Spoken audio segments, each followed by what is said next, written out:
Senior secondary school Marwar junction के इस annual programme और प्राइज डिस्ट्रीब्यूशन में जिसका नाम रखा है उड़ान 2।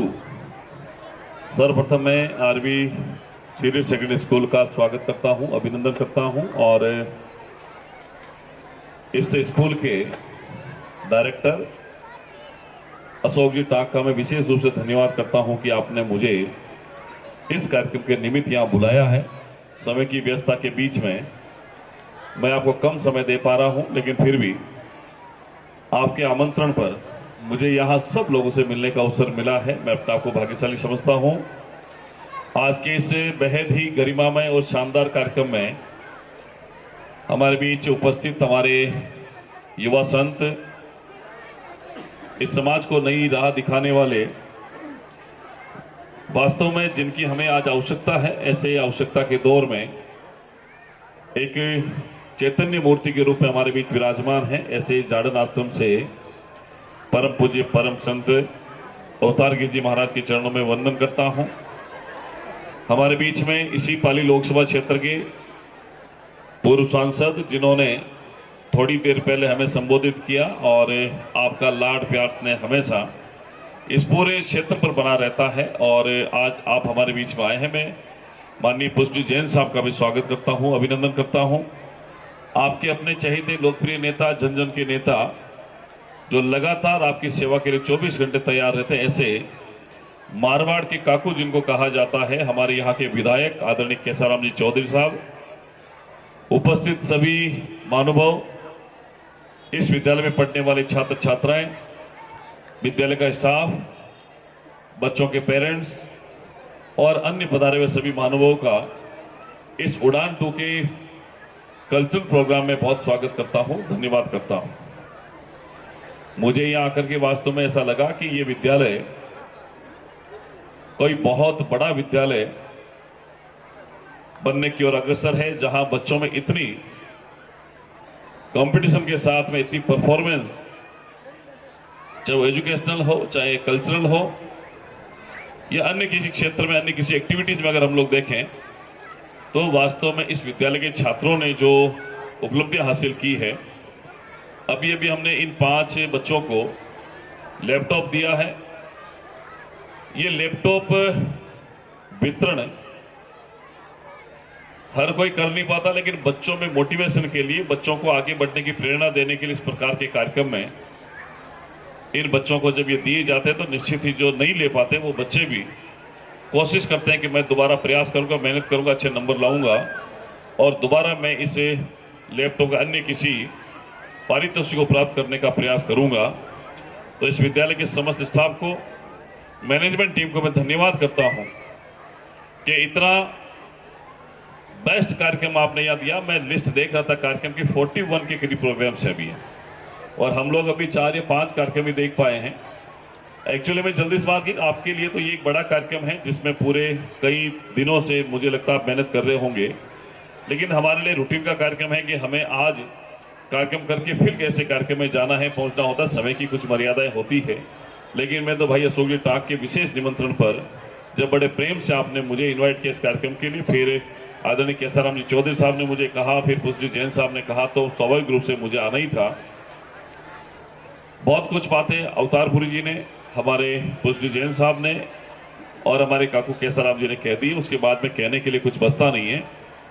लेकिन फिर भी मैं तो इतना ही कहूँगा कि बच्चों में ये एक ऐसे ही कोरे कागज की तरह है, सफ़ेद कागज की तरह है, जहाँ विद्यालय में अपने पेरेंट्स के बाद में बच्चों में संस्कार पैदा करने की पौधशाला है, जहाँ छोटे बच्चे नर्सरी से लेकर के सीनियर सेकेंडरी तक जब विद्यालय में पढ़ते हैं, विद्यालय का वातावरण देखते हैं, विद्यालय के एग्जाम का रिजल्ट देखते हैं, पढ़ते हैं, टीचर्स का व्यवहार देखते हैं, उसके बाद में बच्चों के मन में कुछ जिज्ञासाएं प्रकट होती है और वो जिज्ञासाएं कक्षा में और कक्षा के बाहर, जब वो विद्यालय के बाहर निकलते हैं तब भी प्रकट होती है। उससे विद्यालय के वातावरण का पता चलता है कि यहाँ के जो टीचर्स हैं किस प्रकार से मेहनत करते हैं, किस प्रकार से वो शिक्षा ही नहीं बल्कि बच्चों में संस्कार देने का काम करते हैं।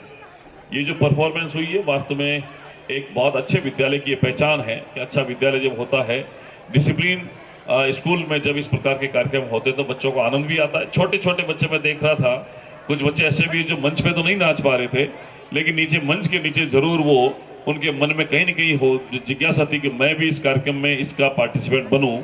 लेकिन आने वाले समय में ऐसे और बच्चे इस कार्यक्रम के माध्यम से जो देख रहे हैं उनको भी मौका मिलेगा।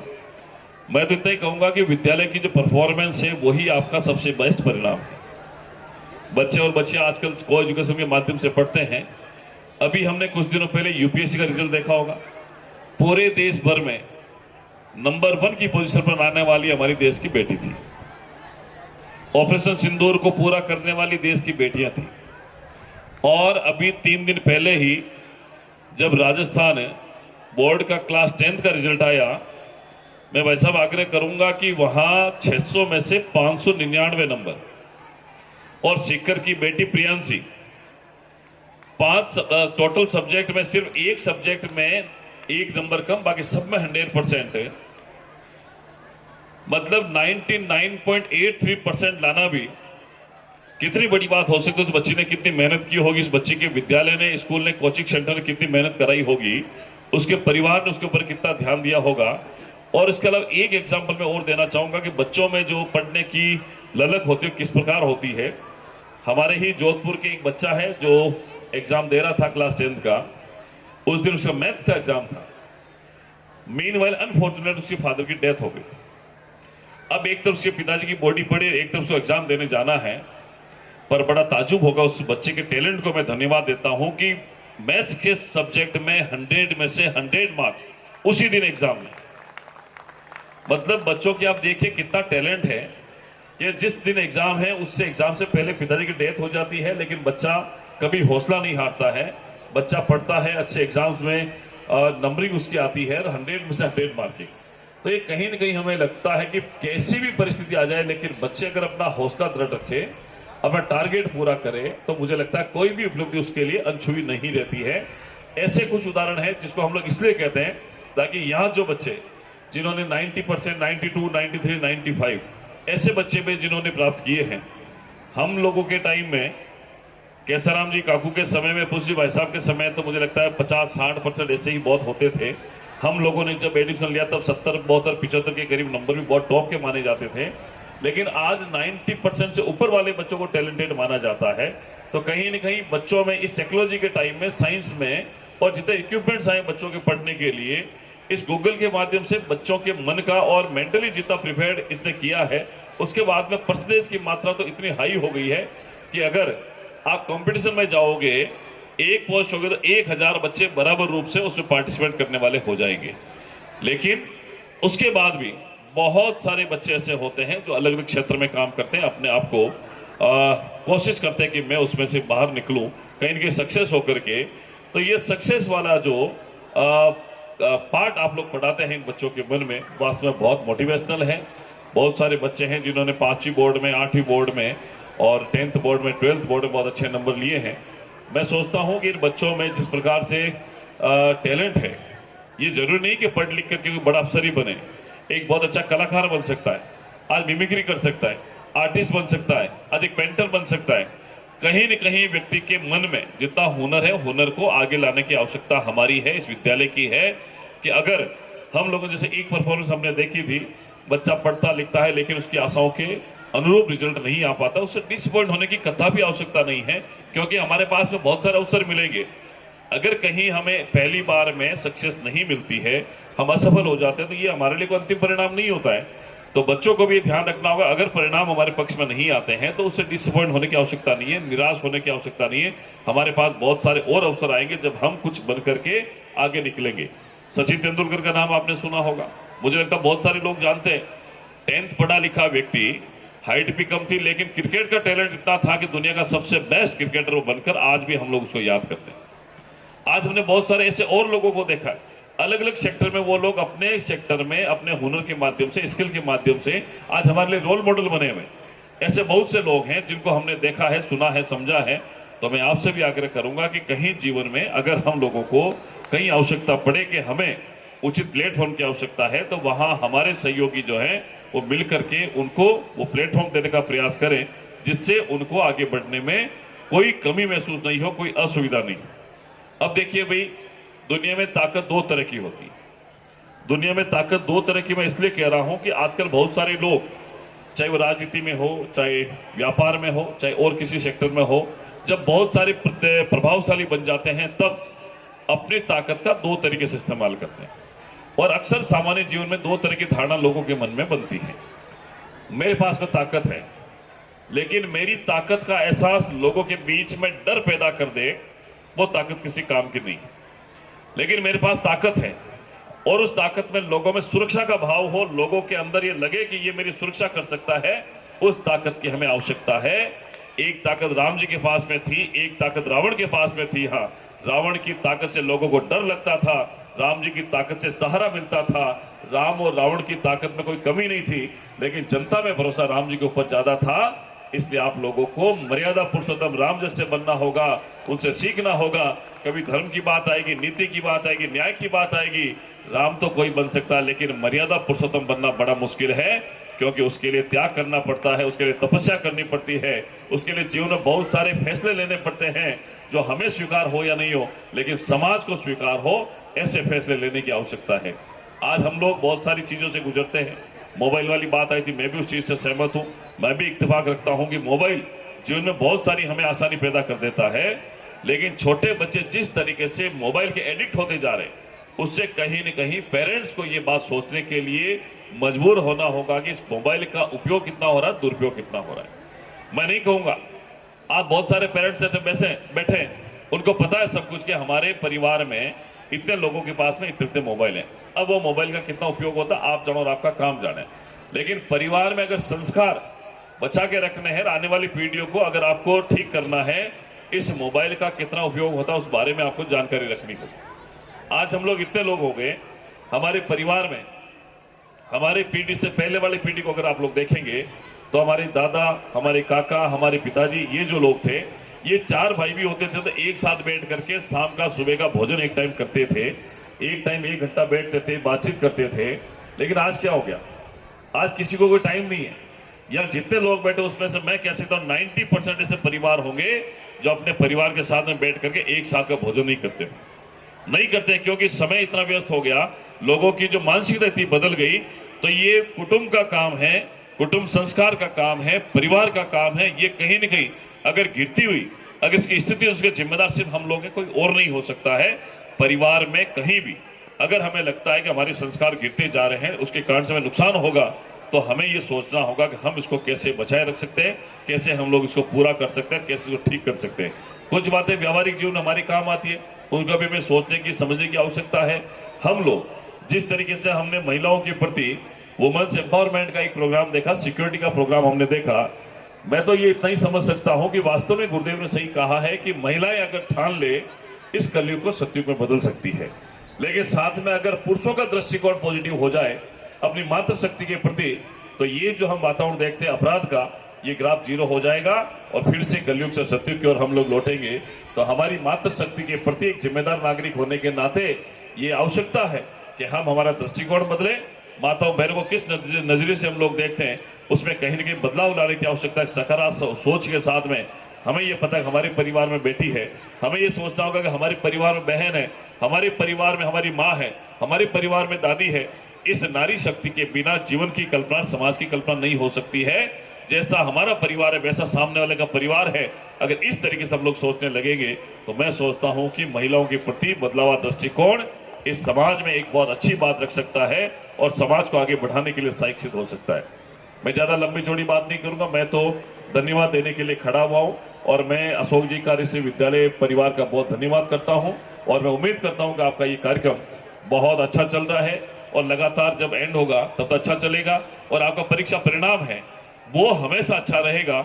आज जो बच्चों की परफॉर्मेंस है, अगले साल हम लोगों को और अच्छे लोगों को, अधिक लोगों को हमें लैपटॉप देने का अवसर मिलेगा। मैं तो इतनी बात कह करके खत्म करूंगा कि जीवन में टाइम कितना इंपॉर्टेंट है, इस बात की हमें आवश्यकता को महसूस करना होगा।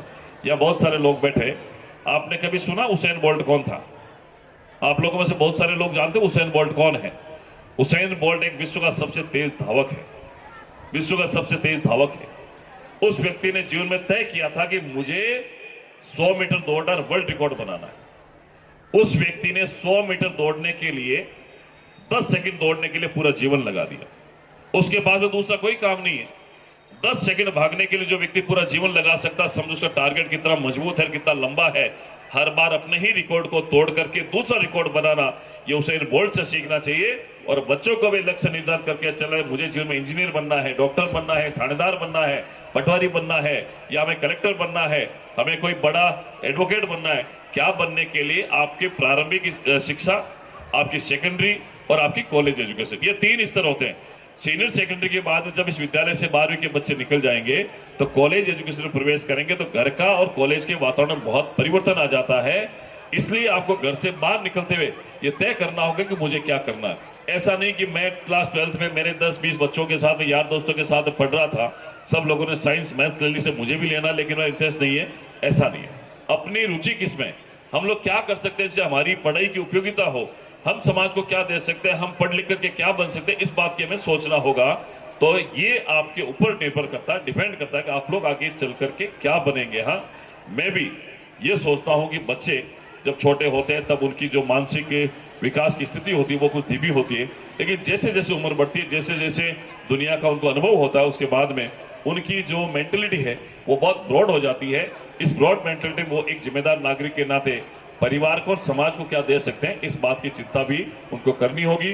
तो मैं पुनः आपको ये कहते हुए कि बच्चों, स्कूल में सिर्फ पढ़ना लिखना ही अनिवार्य नहीं है, जीवन में संस्कार कैसे प्राप्त कर सकते हैं, जीवन में अनुशासन कैसे रख सकते हैं, और जीवन में लक्ष्य निर्धारित करके आगे कैसे बढ़ सकते हैं, ये बात हमें सोचनी होगी। तब जाकर के हम आगे चल सकते हैं।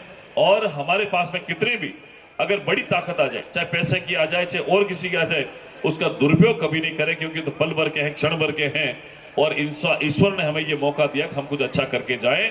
आज महात्मा गांधी हमारे बीच में नहीं है, अब्दुल कलाम साहब हमारे बीच में नहीं है, अटल बिहारी वाजपेयी जी हमारे बीच में नहीं है, रानी लक्ष्मी हमारे बीच में नहीं है, लेकिन वो लोग ऐसे थे जिन्होंने इस प्रदेश के लिए, देश के लिए, समाज के लिए बहुत कुछ किया था। आज उनको 100, 200, 150 सालों के बाद में श्रद्धा से याद करते हैं, इसलिए कि उन्होंने समाज में अच्छा काम किया था। ये बात भी हमें सोचनी होगी। हम हमारे न रहने के बाद भी लोग अगर हमें याद करें, ऐसा काम जीवन में करना चाहिए। यही मैं आप लोगों से कहना चाहता हूं। मैं पुनः आरवी स्कूल का बहुत धन्यवाद करता हूं। उम्मीद करता हूं कि आपका ये कार्यक्रम बहुत शानदार तरीके से संपन्न होगा, और हम लोगों को आपने बुलाया है, मैं पुनः इस विद्यालय को बहुत बहुत शुभकामनाएं देता हूं। बच्चों का भविष्य उज्जवल हो, पढ़ लिख करके सिर्फ मारवाड़ का ही नहीं, पूरे राजस्थान प्रदेश का नाम रोशन करे। और मैं एक बात बच्चों को अंतिम ये कहना चाहूंगा, या 12th के बाद बच्चे कंपटीशन एग्जाम में भी जाएंगे, बच्चों पढ़ लिख करके पूरी तैयारी करो। ये भजनलाल शर्मा जी की हमारी सरकार है, जिन्होंने कहा है कि बच्चे पढ़ लिख करके तैयार होंगे, उनके पेपर के मामले में कभी कोई शिकायत नहीं आएगी कि बच्चा पेपर देने गया, पेपर लीक हो गया। 351 से ज्यादा परीक्षा हो गई 2 साल के अंदर, एक भी पेपर लीक नहीं हुआ है। 1 लाख से ज्यादा की नियुक्तियां हो गई। आने वाले समय में 1.25 लाख के करीब हमारा कैलेंडर है, 1 लाख भर्ती प्रक्रियाधीन है। आने वाले समय में बच्चों को जो सरकारी नौकरियां है उसमें उचित तरीके से, पारदर्शी तरीके से उनको नियुक्तियां मिले, इस बात के लिए सरकार हमारी प्रतिबद्ध है। सबको साथ लेकर के चलने का जो भाव है वो हम लोग आपको गारंटी के साथ में कह सकते हैं। आइए हम सब मिलकर के सिर्फ मारवाड़ का ही नहीं, इस पूरे राजस्थान प्रदेश के निर्माण के अंदर जिम्मेदार नागरिक होने के नाते अपनी भूमिका निभाएं। जाना ऊंचा हो ना नीचा हो, गरीब हो ना अमीर हो, अगड़ा हो ना पिछड़ा हो, कोई नहीं, या सबका साथ सबका विकास की बात से आगे चले। पुनः आप सबका बहुत बहुत धन्यवाद करते हुए मैं इजाजत लूंगा इस कार्यक्रम से। मुझे इस कार्यक्रम में और आगे निकलना है। आपने बुला करके जो सम्मान दिया, मैं बहुत धन्यवाद करता हूं। गुरुदेव के चरणों में नमन करता हूं। आप सबके चरणों में नमन करते मेरी बात को खत्म करता हूं। आप सबका बहुत बहुत धन्यवाद। आपका आगमन हमारे लिए प्रेरणा का स्रोत है। आपका आगमन हमारे लिए प्रेरणा का स्रोत है। आपका फिर से स्वागत है। आपकी उपस्थिति ने इस मंच की गरिमा को